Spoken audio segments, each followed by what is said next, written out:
Good morning, dear students. Dear students, this is Atul Tyagi, and this is class 12 physics. We are studying here chapter 2nd, electrostatic potential and capacitance. In today's video, we will start NCERT exercise from question number 2nd. In fact, in previous video, we have studied about the first question of NCERT. So let's start our video with the second question of NCERT, chapter 2nd.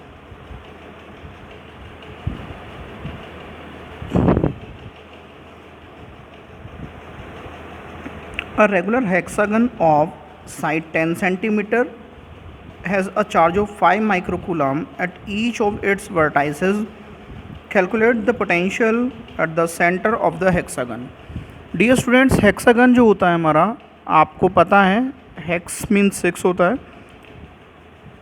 Hexagon हो गया हमारा वो polygon जिसकी 6 side होंगी. अब चूंकि उन्होंने बताया हुआ है कि रेगुलर हेक्सागन है, तो रेगुलर हेक्सागन उसे बोलते हैं जिसकी सारी साइड्स हमारी सेम होंगी, इक्वल होंगी. This this this this this and this. और इन्होंने कितना दिया हुआ है, ये जो साइड दी हुई है 10 centimetre, this is 10 centimetre, this is also 10 centimetre, this is 10 centimetre, this is also 10 centimeter,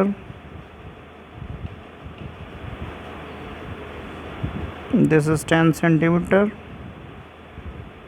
और this is also 10 centimeter.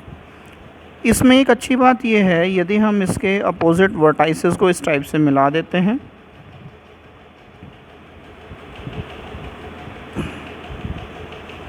मान लीजिए ए पॉइंट है, कंसीडर कीजिए ये ए है, ये बी है, ये सी है, ये पॉइंट डी है, ये पॉइंट ई है, और ये पॉइंट एफ है, और ये पॉइंट हमारा ओ है जहाँ पर ये इंटरसेक्ट कर रहे हैं. ठीक है, एक दूसरे को ये डायगोनल से इंटरसेक्ट कर रहे हैं. तो ध्यान देने की बात ये है, ये जो रेगुलर हेक्सागन बनता है इसमें ये इक्विलेटरल ट्राइंगल बनेंगे, सारे के सारे इक्विलेटरल ट्राइंगल बनेंगे. ये भी इक्विलेटरल ट्राइंगल होगा, और इसी टाइप से ये और ये सभी इक्विलेटरल ट्राइंगल होंगे. जाहिर सी बात है, जब इक्विलेटरल ट्राइंगल है और उसकी साइड एक 10 सेंटीमीटर, तो ये भी 10 सेंटीमीटर होगी, ये भी 10 सेंटीमीटर होगी. इसी टाइप से ये 10 सेंटीमीटर होगी, ये भी 10 सेंटीमीटर होगी, ये भी 10 सेंटीमीटर होगी, और ये भी 10 सेंटीमीटर होगी. कहने का मतलब है कि O A equals to O B equals to O C equals to O D equals to O E equals to O F equals to A B equals to B C equals to C D equals to D E equals to E F equals to F A equals to 10 centimetre. यानी सभी की side जो ये होंगी 10 centimetre side होगी हमारी. ठीक है. अब उसने क्या कहा है, रेगुलर हेक्सागन है, साइड 10 सेंटीमीटर का है, has a charge 5 microcoulomb at its vertices. इस वाले पर भी 5 माइक्रोकूलम चार्ज रखा हुआ है, इस पर भी 5 माइक्रोकूलम चार्ज है, इस पर भी 5 माइक्रोकूलम चार्ज है, इस पर भी 5 माइक्रोकूलम चार्ज है, इस पर भी 5 माइक्रोकूलम चार्ज है, इस पर भी 5 माइक्रोकूलम चार्ज है. ओके, सो हम यहाँ से देखते हैं, ये है 5 माइक्रोकूलम, इसी टाइप से यहाँ 5 माइक्रोकूलम, यहाँ पर भी 5 माइक्रोकूलम है, ये भी हमारा 5 माइक्रोकूलम है, ये भी 5 माइक्रोकूलम है, और ये भी हमारा 5 माइक्रोकूलम है. हमको जो फाइंड आउट करना है, calculate the potential at centre of hexagon. यहाँ पर हमें फाइंड आउट करना है कि टोटल पोटेंशियल कितना होगा.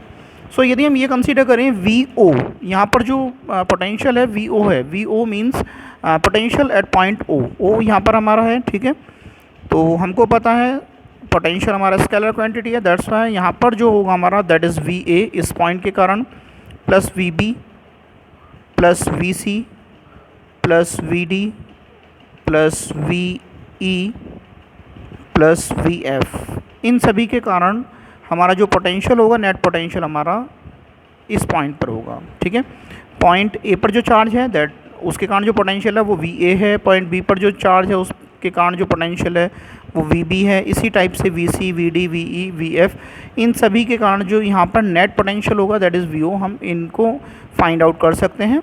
सभी को इंडिविजुअली फाइंड आउट करके उनकी वैल्यू फाइंड आउट करेंगे। O equals to VA plus VB। VA के लिए हम लिख सकते हैं 1/4 पाई एप्सिलॉन नॉट। ए पर जो चार्ज है हमारा वो है हमारा 5 माइक्रोकूलम, तो यह आप लिख सकते हैं QA यानी कि charge at point A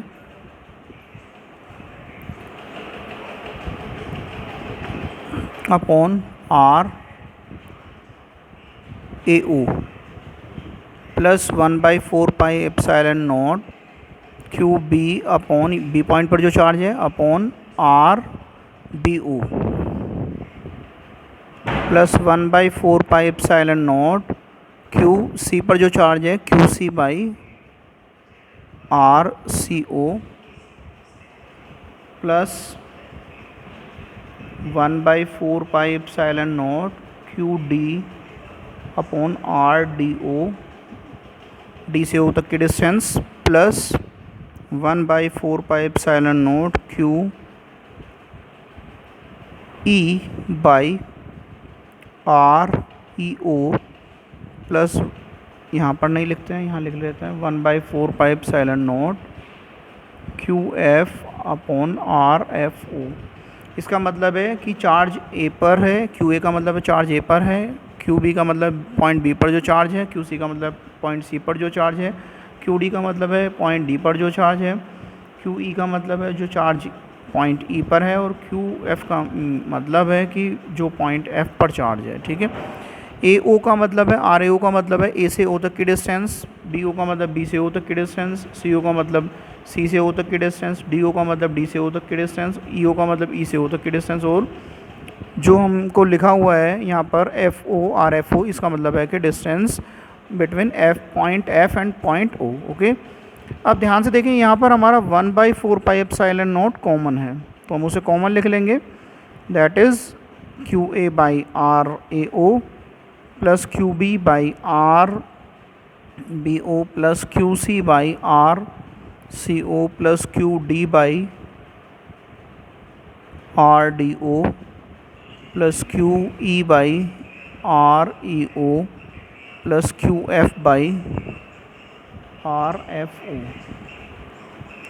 Q कितना है हमारा सभी पर 5 माइक्रोकूलम है, that is QA equals to QB given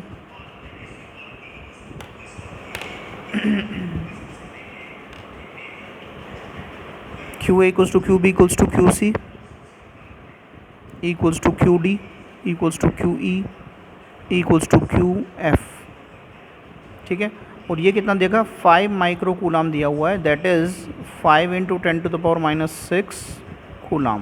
ठीक है, उसके अलावा जो RAO है वो RBO भी है, उतना ही RCO है, उतना ही RDO है, उतना ही REO है, और उतना ही RFO है, AO BO CO DO EO FO, और वो कितना है 10 centimetre means 0.10 metre. Is that clear? तो ये दोनों वैल्यूज़ हम उठाकर इसमें रख देते हैं, तो हमारा 1/4 पाई एप्सिलॉन नॉट की वैल्यू कितनी होती है 9 VO इक्वल्स टू। ठीक है, VO इक्वल्स टू कितना हो जाएगा, VO इक्वल्स टू हो जाएगा, ये वैल्यू कितनी होती है 9 × 10⁻⁹, यहाँ पर आ जाएगा 5 × 10⁻⁶ by 0.1 plus 5 × 10⁻⁶ by 0.1 plus 5 × 10⁻⁶ by 0.1 plus 5 × 10⁻⁶ by 0.1 plus 5 × 10⁻⁶ by 0.1। Okay, ध्यान से देखें ये सब सेम है, तो ये 6 टाइम्स हो जाएगा, सो हम लिख सकते हैं VO इक्वल्स टू 9 × 10⁻⁹। कंसीडर कीजिए x होता, ये भी x, ये भी x, ये भी x, ये भी x, तो 6x नहीं हो जाता, 1 2 3 4 सॉरी 1 2 3 4 5 × 10⁻⁶ 0.1। ओके, तो 1 2 3 4 5 6x नहीं हो जाता यदि x होता, तो हम इसे लिख सकते हैं 6 × 5 × 10⁻⁶ अपॉन 0.1। ठीक है, 6 5 और 30, 30 की 9 से मल्टीप्लाई करेंगे 270 इंटू 10⁻9 इंटू 10⁻6 अपॉन 0.1। ये डेसिमल हटेगा, यहाँ 0 बढ़ जाएगा, ठीक है। ये डेसिमल यहाँ से हटा दिया तो 0 बढ़ गया, ठीक है। अब क्या होगा हमारा VO इक्वल्स टू 2700 इंटू 10⁻, यहाँ 9 था, यहाँ -6 है तो प्लस का 3 रह जाएगा। डेसिमल हमेशा यहाँ कंसीडर किया जाता है, ये उठकर इधर जाएगा तो कितने प्लेस स्किप होगा, 1 2 3, 3 प्लेस स्किप होगा। तो VO equals to 2.700 into 10⁻3 into 10⁻3। 10⁻3 ये वाला है और यहाँ से जो आया है वो ये है। VO इक्वल्स टू 2.7 इंटू 10⁻3 और 3 कितना हो जाएगा 6। और हमको पता होता है पोटेंशियल जो होता है मेज़र किस में किया था, वोल्ट में, ठीक है। ये हमारा इतना आंसर होगा। So this is the answer, okay. Now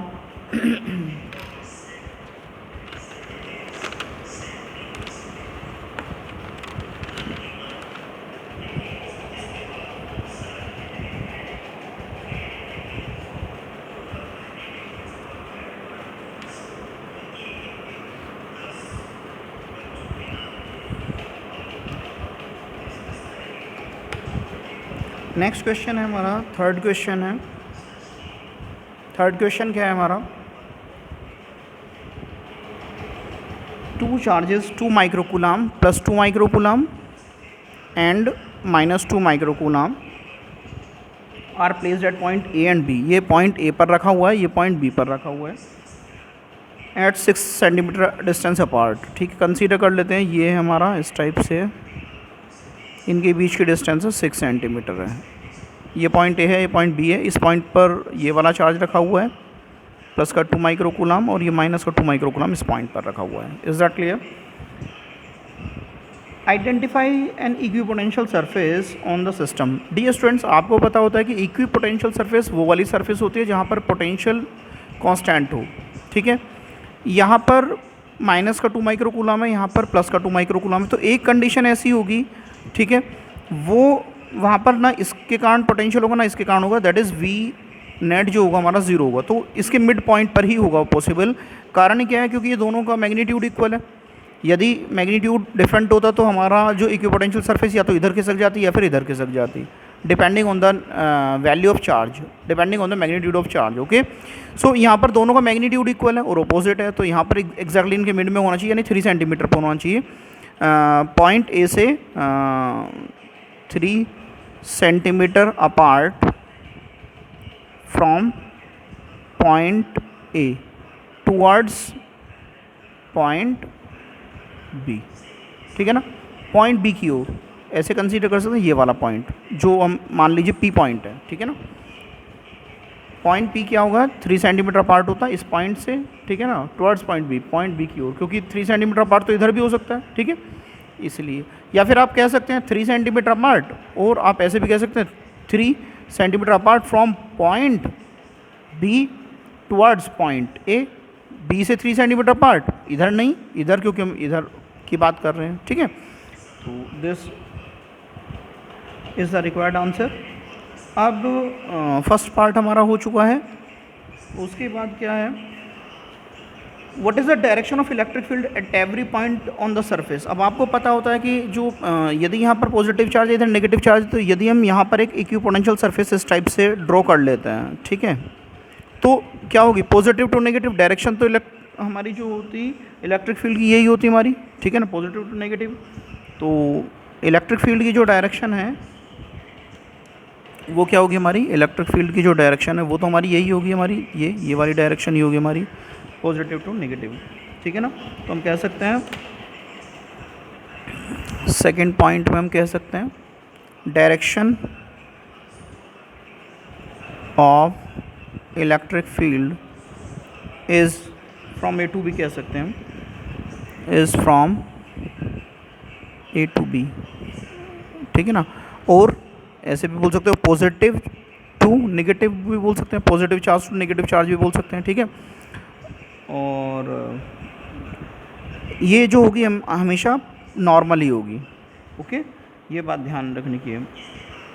and electric field is normal to the plane, जो हमारा ये प्लेन है उसके नॉर्मली होगा, परपेंडिकुलर होगा। ओके,